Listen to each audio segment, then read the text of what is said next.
everybody, this is Worre, and welcome to networkmarketingpro.com. Today, I want to talk about network marketing and the media. The press, television, magazines, newspapers that love to, for the most part, to throw out negativity about the network marketing profession. You see a lot of it. If you get involved in this profession for any period of time, there's occasionally the people who will write a responsible article about the benefits of network marketing for young people, for retired people, for unemployed people, for options for part-time income, that type of thing, how to take care of your retirement, that type of thing. And then you have this other group that likes to throw out the negativity. And I think they do this. It's been a thorn in our sides for a long time, and some of it's self-inflicted. I'll talk about that in a second. But I think it happens, number one, because people are ignorant to what network marketing is, and they choose that ignorant path versus deciding to learn something about our profession. Number two, if it bleeds, it leads. Negative sells. So people like throwing negative stuff out there because it gets attention. People defend it, they go back and forth, they fight over it, and that's what media likes. It creates ratings, it sells copies, it's interesting for people. And part of, while we're doing this network marketing documentary, is part of the reason why we're doing the documentary is to put out our story as to the benefits of network marketing. But I interviewed a lady by the name, her name is Dr. Linda Farrell. She's a business professor at the University of New Mexico, and she's an ethics. She's on these ethics boards, and she's on all these national. She has all these the list of, I don't know, criteria as to why she's an expert into our profession. And she gave me an insight. It's really interesting. She said in our universities, the journalism schools and the business schools hate each other. Isn't that interesting? Journalism hates business. And because of that, business gets irritated with the journalism people. She said, and that friction that starts in the universities moves forward out into the rest of the world. And anytime a journalist has a chance to poke at business people, entrepreneurs, they get a smile on their face. They enjoy it. I think that's partly true. And the journalists like to put out a whole bunch of false statistics about the success rate in our profession and all these different kinds of things. It would be interesting sometime to put the same spotlight back on the journalists. For example, how many people do you think go to journalism school every year? How many of those people never graduate? I wonder if those people are offered a buyback for the college credits that they put in that they didn't complete. How many of those graduate? How many of those get a job in journalism? If they don't get a job in journalism, well, that school is a complete scam. If they get a job in journalism, how many of them get a good paying job in journalism? How many of those people get on television? How many of those people write for major newspapers or major magazines? It's a fraction of 1%. The majority of those people are not making a living at all or making a small living in journalism. So, and yet they like to say, oh, it's only a few people at the top making money in network marketing, which is completely untrue, completely biased and distorted with the data.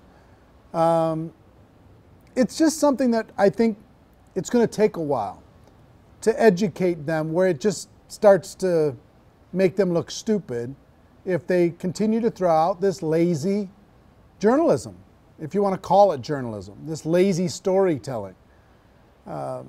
Network marketing is on the rise. Network marketing is coming of age. Network marketing is doing over $170 billion a year in revenue around the world.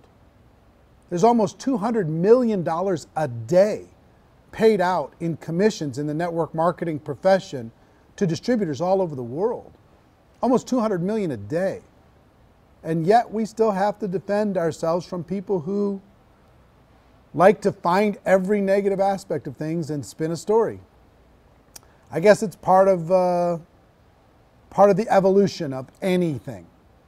How people went crazy over department stores when they started to take over versus the mom and pop stores. How people went crazy against franchises when people thought franchising was absolutely a dirty word. People are going crazy now against the taxi cab companies are going crazy against the Ubers of the world. The hotels are going crazy against the Airbnbs of the world. I guess when any system gets threatened, it starts to throw out some negativity. So anyway, it's part of what we deal with. We all know better. Our job is to continue to educate. Our job is to continue to get better. And I will say, part of what we need to do on our side is take responsibility for not overstating how easy it is, how fast people are going to make money, how little work you have to put in. Anytime you say those things, you feed into this machine out there of people saying, see, it's too good to be true. We all know that it takes time.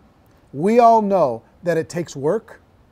We all know that it's a real business that has success and failure rates just like every real business, because entrepreneurs have to face their fear every single day. We know those realities. The realities of our business, the $200 million, almost $200 million a day that's being paid out in commissions, those realities are good enough. The success rates and the stories, the real stories of what happens in your company are good enough. You don't need to overstate. You don't need to give people promises that it's too easy or too fast. It's work like anything else, but it's good work, and it's worthwhile, and it helps people. We help people with our products every day. We help people with our opportunity every day. Hold your head high, no matter what these lazy people like to try and spin about what it is that we do. We know the truth. So I just thought I'd throw out my 2 cents on that subject today, and I hope you got value from it.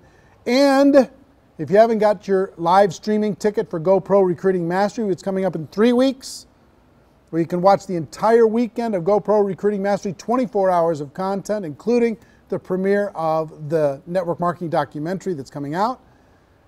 Click on the link above, click on the link below, get yourself a ticket for that event. Not only will you have access to the event, you'll have access for 7 days after the event. You can watch as many times as you want.